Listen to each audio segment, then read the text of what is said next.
할렐루야. 예, 여러분 사랑하고 축복합니다.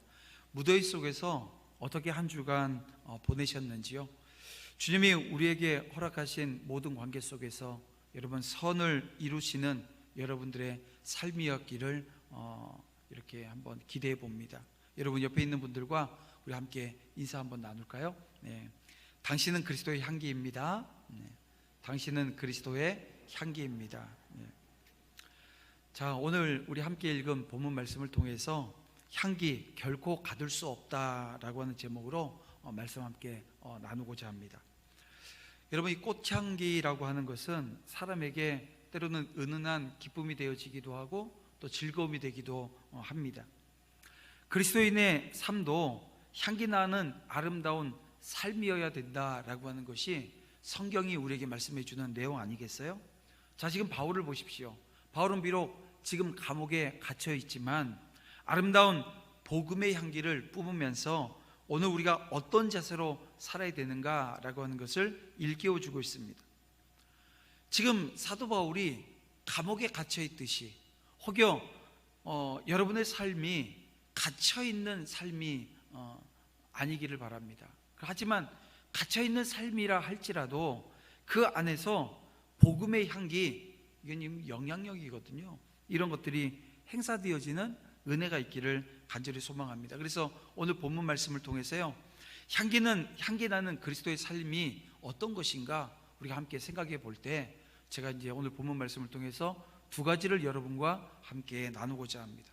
그 하나는 향기 나는 그리스도인은 이 복음의 진보를 위해서 사는 자들이라는 거예요. 복음이 진전되어진다, 복음이 진보가 있다, 그 삶의 자리에 오늘 이 그리스도인들이 산다는 거예요. 바울은 복음을 전하다가 이 로마 감옥에 갇혔습니다. 그래서 12절 말씀을 보게 되어지면 내가 당한 일이라고 하는 것, 여러분 이것은 바로 감옥에 갇힌 자기 자신을 이야기하는 겁니다. 하지만 사도 바울이 이렇게 감옥에 갇혀 있다고 해서 낙담합니까? 의기소침해 있어요? 아닙니다. 도리어 그곳에서 복음 전파에 진전이 된 줄 안다. 무슨 얘기예요? 거기서 예수 그리스도의 복음 때문에 갇혀 있고 또 그 복음을 전함으로 인해서 기쁨이 있었다라고 하는 이야기를 지금 하고 있는 거예요. 그리고 13절 말씀을 보면 바울의 투옥으로 시위대 대원들에게 이 복음이 진짜 전파되어집니다. 많은 사람이 옥에 갇힌 이 바울과 접촉하면서 예수님을 알게 되어진 거예요. 여러분, 이것이 향기가 가지고 있는 그 영향력 아니겠어요?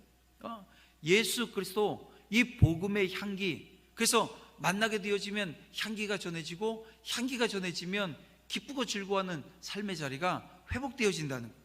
예수 그리스도를 만남으로 말미암아.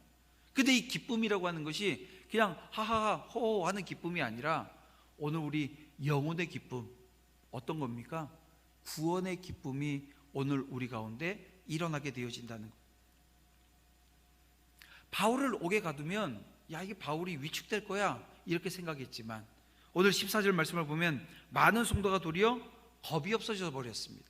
그래서 용기를 얻어 복음을 담대히 전했다라고 하는 것입니다.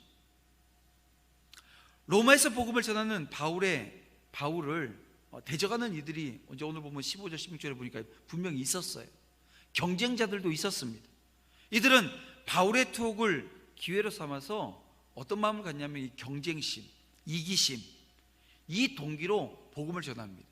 야, 진짜 이제 바울이 감옥에 갇혔으니까 저 바울을 따르는 사람들의 새가 약해질 거야. 요 틈을 타서 오늘 우리 새를 불려야지. 그러니까 우리 그래서 열심히 복음 전해서 오늘 우리 교회의 크기를 키워야지. 이런 거겠죠. 근데 보세요. 그런 광경을 보면서 사도 바울이 어떤 마음을 가졌습니까? 그리스도의 복음이 전파되는 것만으로도 기뻐했다는 거예요. 그래서 18절 말씀 이런 고백을 합니다. 전파되는 것은 그리스도니 이로써 나는 기뻐하고 또한 기뻐하리라. 여러분들이 다 아시는 바대로 바울은 BC 61년에서 63년 사이에 이 로마 감옥에 투옥되어집니다. 이런 바울의 투옥은 인간적인 면에서 본다고 한다면 야, 이제 복음 전파가 안 되겠구나, 상당히 지장을 초래하겠구나, 그렇게 생각했을 거라는 거예요. 그래서 빌립보 교인들도 매우 염려했고요. 그리고 그런 염려가 바울에게까지 전달되었습니다. 근데 보세요, 바울이 뭐라고 얘기해요? 12절 말씀에 보니까 그의 투옥이 도리어 복음의 진전 곧 진보가 되었다, 이런 얘기를 해요. 복음의 진전이 된 줄 너희가 알기를 원하노라. 야, 이게 내가 지금 감옥에 갇혔는데 복음이 막 전해지고 있어. 예수 믿는 사람의 숫자가 여기서도 늘어나고 있어. 이 로마가 복음으로 인해서 변화되어지고 있어. 지금 이 얘기하고 있는 건 아니에요? 자, 그러면 지금 감옥에 갇힌 이 바울로 인해서 어떤 복음의 진전이 있었다는 거예요? 이거 혹여 바울이 지금 안심시키기 위해서 거짓을 이야기하는 걸까요? 빌립보 교인들을 안심시키기 위해서 지금 바울이 허세 떨고 있는 겁니까? 아닙니다. 13절 이하의 말씀을 보십시오. 그의 투옥이 복음 전파에 얼마나 진보를 이루었는가 라고 하는 것을 나타내고 있지 않아요? 그렇습니다. 인간적으로 보게 되어지면 이 바울의 투옥은 복음 전파에 있어서 엄청난 장애가 이루어졌습니다. 바울의 투옥은 복음 전파에 있어서 최대의 정말 이 악재였습니다. 근데 실제로는 어떻게 되었다고요? 인간의 눈으로 볼 때는 그러했는데요, 실제로는 이게 진보를 이뤘다, 전진했다는 거예요. 확산되어졌다는 거예요. 복음이 진전, 복음이 진보했다라고 하는 그 결론을 우리가 이 빌립보서를 통해서 보게 되어집니다. 바울의 투옥은 만약에 일반적인 상황이라고 한다면 전하기 힘든 로마 시위대 사람들에게 복음을 전할 수 있었어요. 왜냐하면 이런 거거든요. 아까도 말씀드렸지만 이 바울은 복음의 향기를 가지고 있어요. 그래서 바울과 만나게 되어지면 복음을 받지 않을 수가 없는 거예요. 그러니까 말로는 복음 전하고 행동으로는 악하게 놀면 됩니까? 안 되죠. 그러니까 알고 있는 것과 말하는 것과 행함이 일치되어져 있는, 다시 말하면 사도 바울이라고 하는 인물은요, 이 복음으로 모든 것을 다 이야기할 수 있는 위치와 자리에 서 있었다는 것입니다.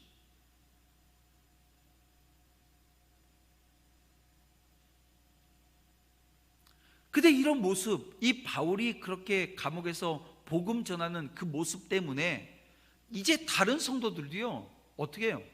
겁이 없어져 버리는 거예요. 그래서 오늘 13절에 많은 사람들이 복음을 전했다는 거예요.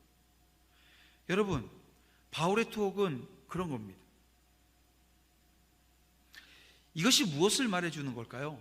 바로 복음은 환경에 매이지 않는다는 거예요. 야, 이거 우리가 이런 환경 때문에 못하고 그런 게 없다는 거예요. 복음은 환경을 초월해서 진보하는 특성이 있다는 것입니다. 사도행전 8장을 보면 이런 사실이 잘 나타나 있습니다. 당시 예루살렘 이 초대교회에 큰 핍박이 일어나지요. 이제 복음은 끝장날 것 같아요. 교회는 이제 다 무너지는 것 같아요. 사도들 외에 모든 성도들이 뿔뿔이 흩어지기 시작합니다.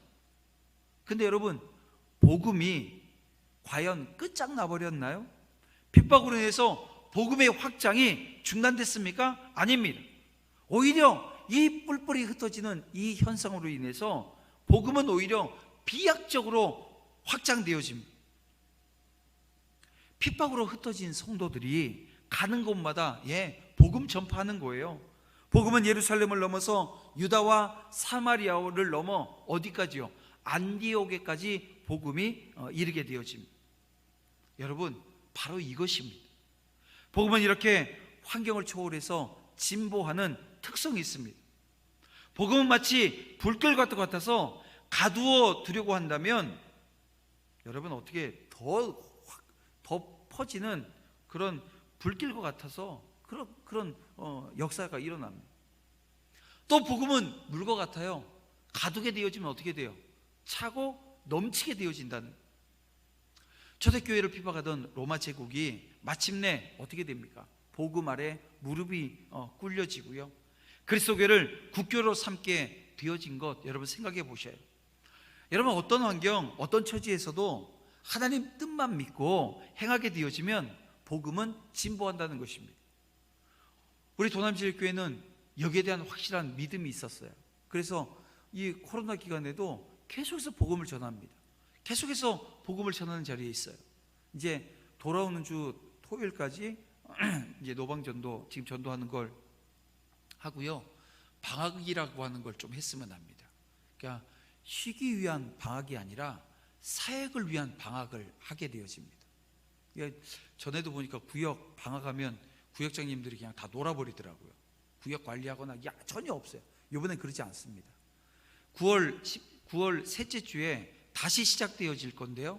그 안에 오늘 우리가 복음을 전하기 위한 오늘 이제 광고에도 있었지만 낙도 횡간도로 가기 위한 준비도 하게 되어질 거고요. 그리고 이 기간 동안 2번에 걸쳐서 전도에 대한 세미나 우리가 함께 어떻게 하는 것이 제대로 되어진 전도의 장인가, 전도인가라고 하는 것을 좀 공부하고 이제 공부를 하고 하반기에도 좀 실천하는 자리로 갔으면 하는 거예요.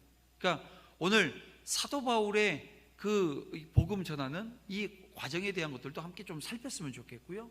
또 그래서 그 안에서 오늘 우리가 해야 되는 역할이 무엇인가라고 하는 것을 헤아리는 시간을 가졌으면 좋겠습니다. 여러분 오늘 우리가 처한 환경 안 봐야 됩니다. 내가 처한 환경은 복음 전하기에 어려운 상황이라고 말도 하지 마셔요. 복음을 이 환경에 가두게 되어지면요, 여러분 아무 능력이 없습니다. 그래서 어떤 환경 가운데서도 복음이 갇히는 것 같지만 그 복음이 전해지어지면 여러분 거기서는 놀라운 확장성을 가지고 있음을 여러분 기억해서 환경을 복음 전파 이 사명 수행을 태만히 하는 핑계로 여러분 삼지 말아야 합니다. 복음은 환경을 초월해서 진보하는 특성이 있다라고 하는 것을 알고 믿어서 복음 전파에 최선을 다하는 저와 여러분 다 되어지기를 주님의 이름으로 축원함을 드립니다. 바울의 관심은 오직 예수 그리스도의 복음이 흥황하게 전파되어지는 것이었습니다. 그는 개인적, 인간적 감정에 얽매이지 않아요. 어떤 사람을 통해서도 어떤 동기로든 복음이 전파되어지면 기쁨이라고 하는 게 이 바울에게는 있었습니다. 바울은 옥중에서 이 자신의 신세를 한탄하지도 않습니다. 그는 자신의 투옥을 염려하거나 두려워하지도 않아요. 그의 관심은 오직 예수 그리스도의 복음이 계속 전파되어지는 것이었습니다. 그래서 18절 말씀을 보면 이런 고백을 하죠. 그러면 무엇이냐? 거칠애로 하나 참으로 하나 무슨 방도로 하든지 전파되어지는 것은 그리스도니 이로써 나는 기뻐하고 또한 기뻐하리라. 어떤 과정을 통해서도 이 복음이 예수 그리스도가 전파되어지면 자기는 기쁘다라고 하는 고백을 지금 하잖아요. 자, 여기서 거칠애로 하나라고 하는 이 말은요 15절 말씀을 보게 되어지면 투기와 분쟁으로 라고 하는 이 말씀과 상관되어지는 말씀입니다. 또 이 18절에 참으로 하나라고 하는 이 말씀도요 이 15절 말씀을 보게 되어지면 이 착한 뜻으로 라고 하는 이 말과 상관되어진 말입니다. 즉 바울은 착하고 순수하게 전파하거나 자기 유익을 위해서 전파하거나 이 복음이 동일하게 전파되어서 그 복음을 듣고 사람들이 그리스도로 알고 영접하게 되어지는 것을 보고 기뻐했다는 거예요. 그러니까 여러분 이 지금 그렇다고 해서 이 바울이 투기, 분쟁 뭐 이런 거 가지고선 복음 전하라고 이야기하는 거 아닙니다. 바울은 육체적으로 감옥에 갇혀 있어요. 정신적으로는 시기하는 자들에 의해서 고통을 받고 있어요. 그럼에도 불구하고 그런 자신의 상황에 의해서 어떤 방법이나 동기로든 복음이 전파되어진다고 한다면 지금 자신은 그걸 보고 기뻐하겠다는 거예요. 기뻐하고 있다는 거예요. 바울이 지금 가지고 있는 관심의 초점이 어디에 있습니까? 자기의 명예나 어떤 유익이 아니라 오직 복음 전파에 있었던 것입니다. 이와 같이 우리 성도들도 오직 그리스도가 전파되어지는 것, 이거 하나만으로도 기뻐할 수 있어야 되는 거예요. 이런 겁니다. 내가 출석하는 교회는 교인 수가 적어요. 근데 옆에 교회를 봤더니 교인 수가 많아요. 근데 그럴 때 이 시기할 것이 아니라, 그래서 에이, 저 교회 이게 문제야. 아니, 교회가 사람들이 모이고 예배하는 숫자가 늘어나는데 거기다 대고 에이, 저거 문제야. 열심히 전도해서 교회가 부흥하게 되어지면 여러분, 그것을 보면 기뻐할 줄 아는 것, 그게 오늘 우리가 서야 되는 자리입니다. 또 다른 지체들이 전도해서 다른 우리 교회가 이 부흥된 것을 보면서도 여기서도 막 시기하고 질투하는 모습이 있다는 거예요. 근데 그게 아니고요, 기뻐해야 된다는 거예요. 어떤 의미입니까? 나는 비록 전도하지 못해요. 근데 전도 잘하는 성도를 격려하고 칭찬하고 그를 위해서 기도해 주는 것, 이게 여러분 우리 가운데 있어야 된다는 거예요. 여러분 보셔요. 그리스도가 전파되어진다라고 하는 의미가 무엇입니까? 그것은 곧 영혼이 구원받았다라고 하는 의미예요. 사단의 세력에서 한 사람을 빼내서 이 죽음으로 향해 치닫는 그 영혼을 생명 있는 천국 백성 되게 하는 과정입니다. 아니, 그 과정을 놓고 그 과정 중에 시기 질투, 이거 여러분 말이 안 되는 것 아니에요? 우리 역시 이 바울처럼 이 바울이 가지고 있었던 신앙의 본을 받아 오늘 우리도 그리스도를 힘써 증거하고 전파하는 자리에 서야 될 줄 압니다. 우리는 자신의 개인적 안위에 여러분 집중하는 경향들이 있습니다. 바울처럼 복음 증거의 사명에 집중했으면 좋겠는 거예요. 개인의 생활을 염려하기보다 복음 증거를 우선하는 저와 여러분이 되었으면 좋겠습니다. 바람직한 그리스도인은 개인의 유익보다 복음의 진보를 위해서 노력하는 거예요. 그 자리에 서 있는 거예요. 여러분, 그 자리에 이 바울이 서 있었던 것처럼 저와 여러분도 이 복음의 진보를 위해서 복음 전파의 사명을 온전히 감당하는 우리 도남제일교회, 이 믿음의 공동체, 정말 그리스도의 향기를 나타낼 수 있는 우리 모두가 되어지기를 주님의 이름으로 축원함을 드립니다. 두 번째로, 이 향기나는 그리스도인은요, 오직 예수 그리스도만을 존귀하게 한다는 거예요. 예수 그리스도만 존귀하게 한다는 거예요. 자, 오늘 본문을 보면 사도 바울은 자기의 석방을 고집하지 않습니다. 그래서 19절 말씀을 보면 이런 말씀을 해요. 이것이 너희의 간구와 예수 그리스도의 성령의 도우심으로 나를 구원에 이르게 할 줄 아는 거로. 여러분, 그의 목표가 석방이 아니라 예수 그리스도의 복음이 이 로마에 전파되어지는 것이었습니다. 바울은 복음 전파를 위해서 자신의 삶을 기꺼이 희생을 해요. 그래서 빌립보 교인들에게 너희의 간구와 무슨 얘기예요? 기도를 지금 요청하고 있는 거예요. 하나님이 허락하시면 바울은 옥에서 놓일 것이고 복음은 자유롭게 전해질 수 있을 것입니다. 바울은 자신의 운명을 하나님께 의탁합니다. 또한 바울은 성령의 현재적인 역사를 믿었어요. 그래서 예수 그리스도의 성령의 도우심으로 라고 하는 표현을 지금 19절에서 쓰고 있는 겁니다. 바울은 성령께서 열악한 환경에 처해 있는 자신을 하나님께서 궁극적으로 구원으로 인도해 주실 것을 믿었다는 거예요. 그런가 하면 바울은 20절에서 이 로마 감옥에 갇힌 자신의 처지를 어떻게 해요? 부끄러워하지 않는다라고 이야기합니다. 자신의 처지가 낮아질지라도 이를 통해서 복음이 전파되어지고요, 그리스도만 드러난다고 한다면 그것만으로 감사하다는 거예요. 바울의 관심은 오직 예수 그리스도께서 존귀하게 되어지는 거예요. 살든지 죽든지 내 몸에서 그리스도가 존귀하게 되려 한다라고 하는 고백을 하잖아요.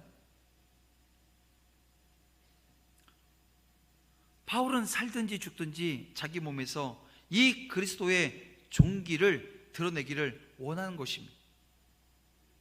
즉 바울은 이 재판 결과로 감옥에서 풀려나 살게 되든지 아니면 사형 선고를 받아 그냥 형장의 이슬로 사라지든지 죽게 되든지 상관하지 않는다는 거예요. 왜요?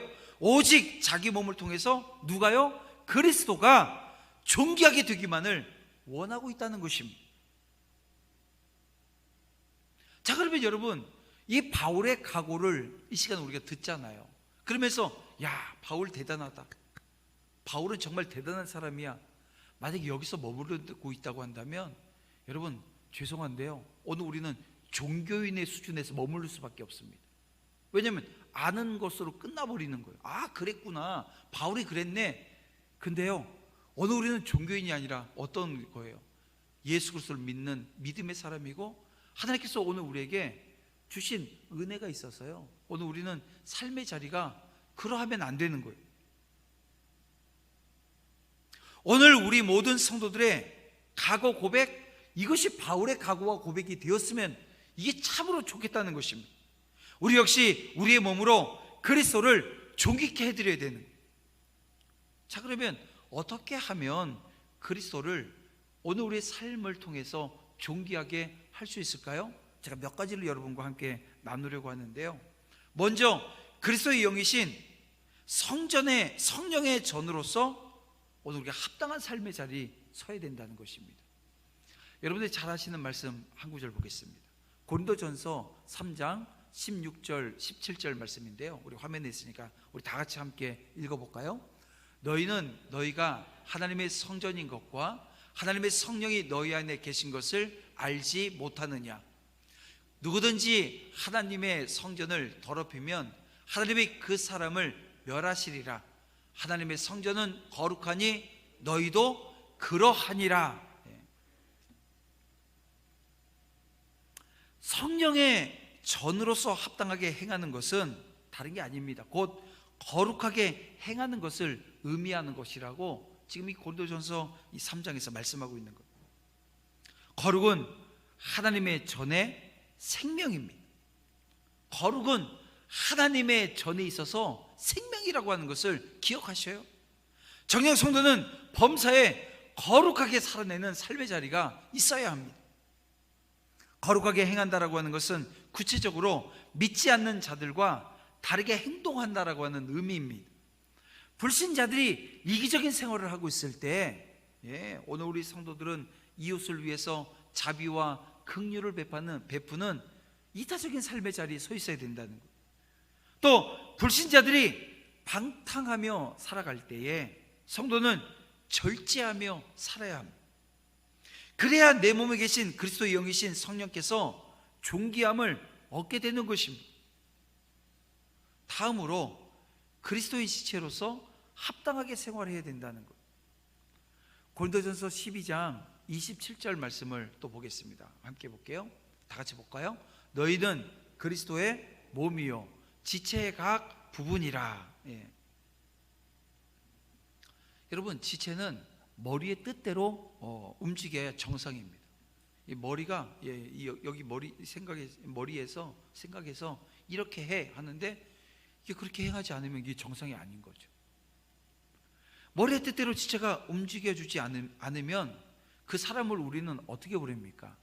장애인이라고 부르지 않아요? 우리 몸은 그리스도의 지체로서 오직 머리 대신 누구요? 그리스도의 뜻대로 행하는 자들이 되어져야 합니다. 우리가 그리스도의 뜻대로 생활하게 되어질 때 그리스도께서 영광과 존귀가 그분께 돌아가는 은혜가 여러분 그 순간 발생한다는 거예요. 그래서 오늘 우리는 그리스도의 지체로서 합당한 삶 살아야 된다는 것입니다.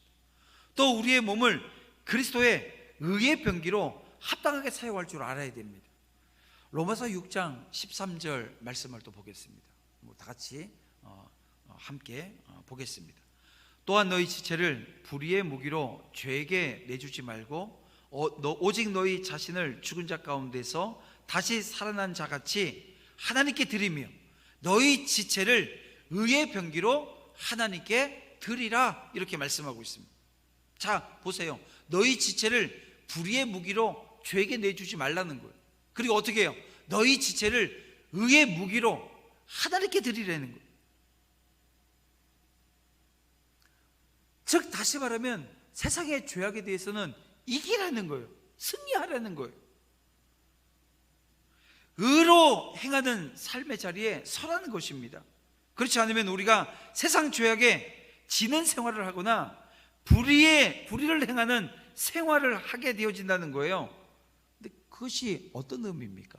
하나님의 영광을 가리우는 것이 되어집니다.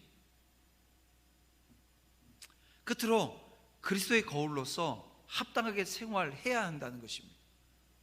여러분, 세상 사람들은 그리스도를 볼 수 없습니다. 예수님 볼 수 없고요, 하나님을 알지도 못하는데 보는 건요, 이거 요연한 거죠. 다시 말하면 이 보지 못하는 자들에게 볼 수 있는 길을 열어줘야 되는데요, 오늘 우리가 그리스도의 거울이라는 거예요. 다시 말하면 저와 여러분의 삶을 통해서 생각과 가치와 입에 있는 말과 오늘 우리의 행실을 통해서 누구를 본다는 거예요?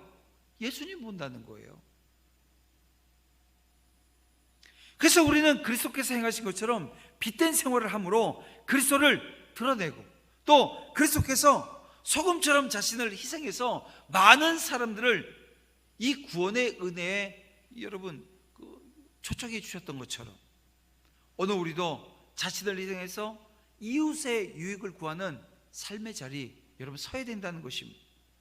그럴 때 사람들은 오늘 우리를 통해서 누굴 봐요? 그리스도를 보는 거예요. 그래서 어떻게 되는 거예요? 그리스도께 존귀와 영광을 올려드리는 자리로 가게 되어진다는 것입니다. 기억하세요. 오늘 우리의 몸은 우리의 것이 아니라 그리스도께서 피로 값주고 산 여러분 그리스도의 것이라고 하는 것을 기억하시길 바랍니다. 아무쪼록 우리의 몸으로 그리스도를 존귀케 만드는 여러분들 되시길 바랍니다. 여러분, 바울이 가지고 있었던 특징 중에 하나가 이것 아닙니까? 자신의 삶에 애착이요? 아니, 왜 없었겠어요? 자신의 삶에 대한 애착 분명히 있었을 겁니다. 그런데요, 이 애착보다 더 큰 게 뭐냐면 그리스도를, 예수님을 더 귀하게 여겼다는 거예요. 그래서 21절 말씀에 이런 고백을 합니다. 이는 내가 사는 것이 그리스도니, 내게 사는 것이 그리스도니 죽는 것도 유익하다고 말합니다. 바람직한 그리스도인은 삶의 기준이 자신의 이익, 목숨 여기에 맞춰져 있지 않아요. 우리도 삶을 통해서 예수 그리스도를 존귀하게 해드릴 수 있도록 여러분 주님 앞에 엎드리는 저와 여러분 되기를 주님의 이름으로 축복함을 드립니다. 오늘 광고에 이제 그 8월 마지막 주에 가게 되어지는 횡단도 우리 낙도 선교 단기 선교팀을 지금 이제 한 10일 동안 모집을 합니다. 여러분들이 기도하시고 지원해 주시면 돼요. 오늘 광고에 전문 인력들 많이 해달라고 했는데 여자분들은 다 전문 인력들이시죠. 식당 봉사, 밥 못하시는 분 없잖아요. 이미용, 저도 신청할 거예요. 제가 머리를 깎거든요. 여자 머리 못 깎는데요, 남자 머리는 깎아요. 차가운 목사님 머리 잘라주겠다 그랬더니 안 됐다 그러시더라고요. 그래서 5만 원 줄게, 깎을래? 이렇게 제가. 여러분들의 삶의 자리에서 할 수 있는 일들이 무엇인가? 그래서 요번에 여름 휴가를 여기다 좀 맞추는 분들 아마 계실 겁니다. 이게 어떤 삶이에요? 지금 오늘 향기, 예수 그리스도의 향기 담고 있어서 이제는 뿜어내는 자리로 가겠다는 거예요. 그렇게 또 해야 될 줄 압니다. 사랑하는 성도 여러분, 참 그렇다고 해서 막 50명, 60명 신청하면 안 되고요. 만약 그렇게 신청하면 죄송합니다 하고 아마 우리 신장로님이 조금 그 욕을 먹더라도 아마 조정하는 시간들이 있을 거예요. 아마 그랬으면 좋겠는 거예요. 나도 이 마음으로 동참하는 은혜가 있었으면 좋겠는 거예요. 말씀을 정리해 보겠습니다. 로마 감옥에 갇힌 바울은 전혀 주눅들지 않아요. 바울은 자신의 석방이나 목숨에 연연하지도 않습니다. 그에게 자신의 목숨보다 더 귀한 게 그에겐 있었어요. 예수 그리스도, 그리고 그분의 복음이 증거되어지는 거예요. 바람직한 그리스도인은 자신의 삶과 유익에만 집중하지 않습니다. 바람직한 그리스도인은 복음 전파와 예수 그리스도가 존귀하게 되어지는 일에 여러분 열심을 냅니다. 예수 그리스도를 존귀케 해드리는 그리스도인은 이 복음의 향기를 퍼뜨려요. 우리의 기쁨은 오로지 그리스도가 존귀함을 받는 것이라고 하는 것이 여러분 이 가르침을 넘어 오늘 우리의 심령에 잘 박힌 못과 같이 박힘으로 영원한 기쁨의 자리가 회복되어지는 은혜가 있기를 주님의 이름으로 축복함을 드립니다. 삶에 닥친 여러분 어려움 있으시지요? 아마 그런 분들 계실 거예요. 이 시간 그럼에도 불구하고 그리스도께서 영광을 받으시고 사람들이 그리스도에게로 돌아오는 것이 오늘 우리의 영원한 기쁨이 되도록 우리의 마음을 그리스도 그 한 분, 예수 그리스도 그 한 분에게 집중할 수 있는 은혜가 있기를 원합니다. 한 주간 여러분들이 그 집중하는 은혜로 다시금 주님이 주시는 기쁨, 이 바울이 가지고 있었던 그 기쁨, 갇힌 자에게 주시는 그 기쁨, 어려움과 환경에 그 모든 것을 뛰어넘어 주시는 아버지 하나님의 기쁨이 오늘 바울을 통해서 증거되어지는 향기나는 삶의 자리를 통해서 회복되어지기를 주님의 이름으로 축원함을 드립니다. 이 시간 우리 함께 찬양하고요, 함께 기도하는 자리로 나아가길 원합니다. 내 안에 사는 이 우리 함께 기도하겠습니다.